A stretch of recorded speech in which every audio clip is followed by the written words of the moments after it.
What's going on, YouTube? Well, I had to leave the dog at home for now. I was in a rush.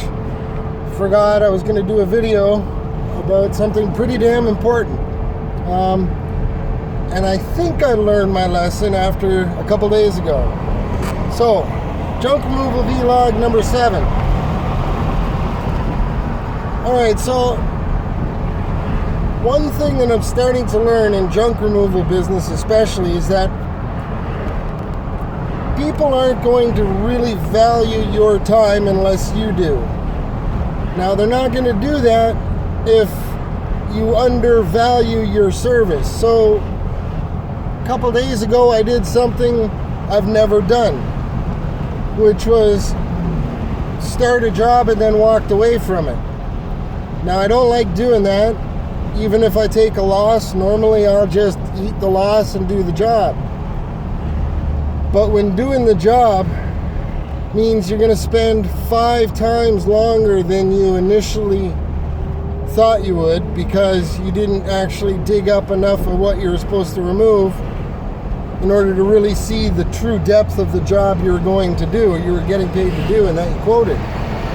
Now, sometimes in life, when you quote a customer, you can be off. Now, especially in this business, when you quote a customer, most customers, when it comes to junk removal, just automatically assume you're cheaper than everyone else, which normally you are. But people assume that because you're cheaper than everyone else, you're willing to do the work for nearly free. So, this is what happened to me. I quoted a customer $150 to do a job. I got an hour into the job and then realized I was going to have to spend about 4 more hours finishing that job. So I finished the first load. I loaded up the truck. I took it to the dump, and then I went home, had lunch, and thought about it, sent the customer a message. And if they wanted me to finish the job, it cost them $200. If they wanted to bag everything up and me take away the rest of the stuff, it'd be $140.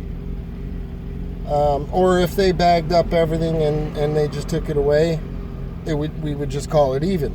Like I did basically one load for free because I quoted a certain price and didn't realize till I got one load away that it was going to take much, much longer to finish the job.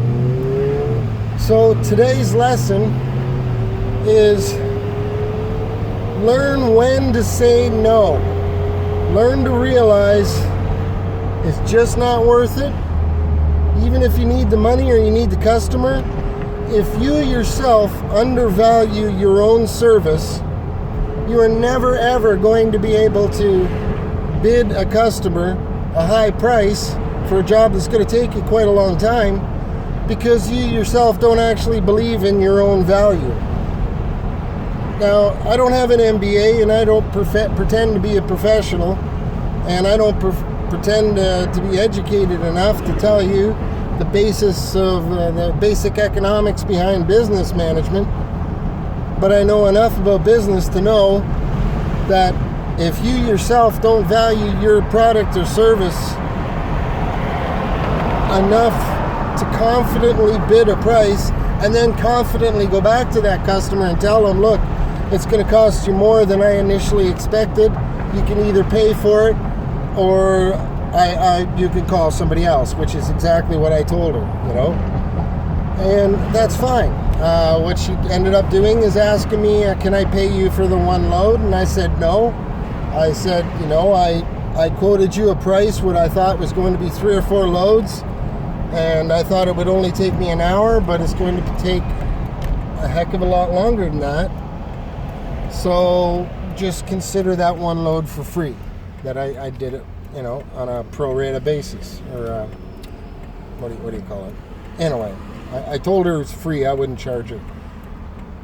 And I already initially did a large portion of the work for her. So my lesson of the day is, if you don't value your own product or service enough to be confident enough to say, look, it's going to cost you, if you think it's going to cost you $200, tell them it's going to cost you $300.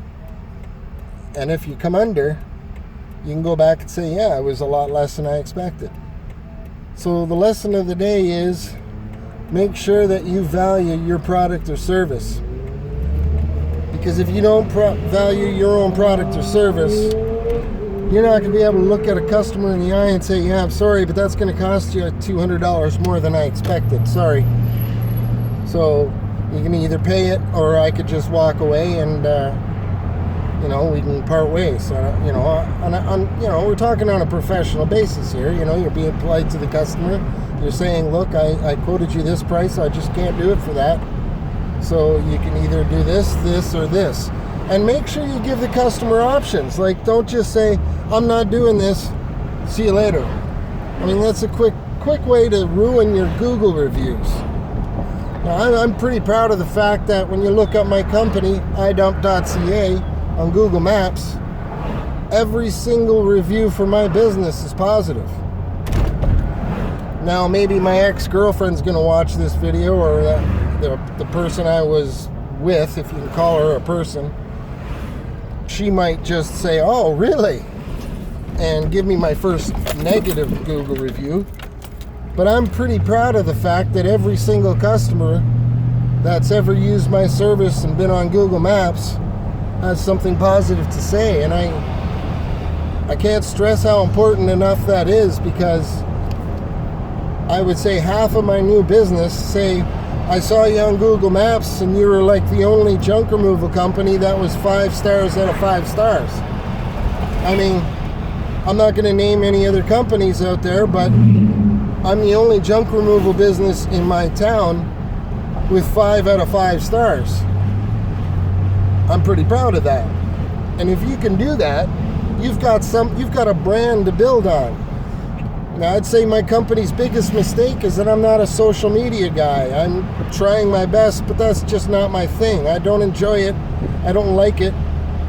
But it's a part of business, and if I want this business to succeed, I'm going to have to be better at that.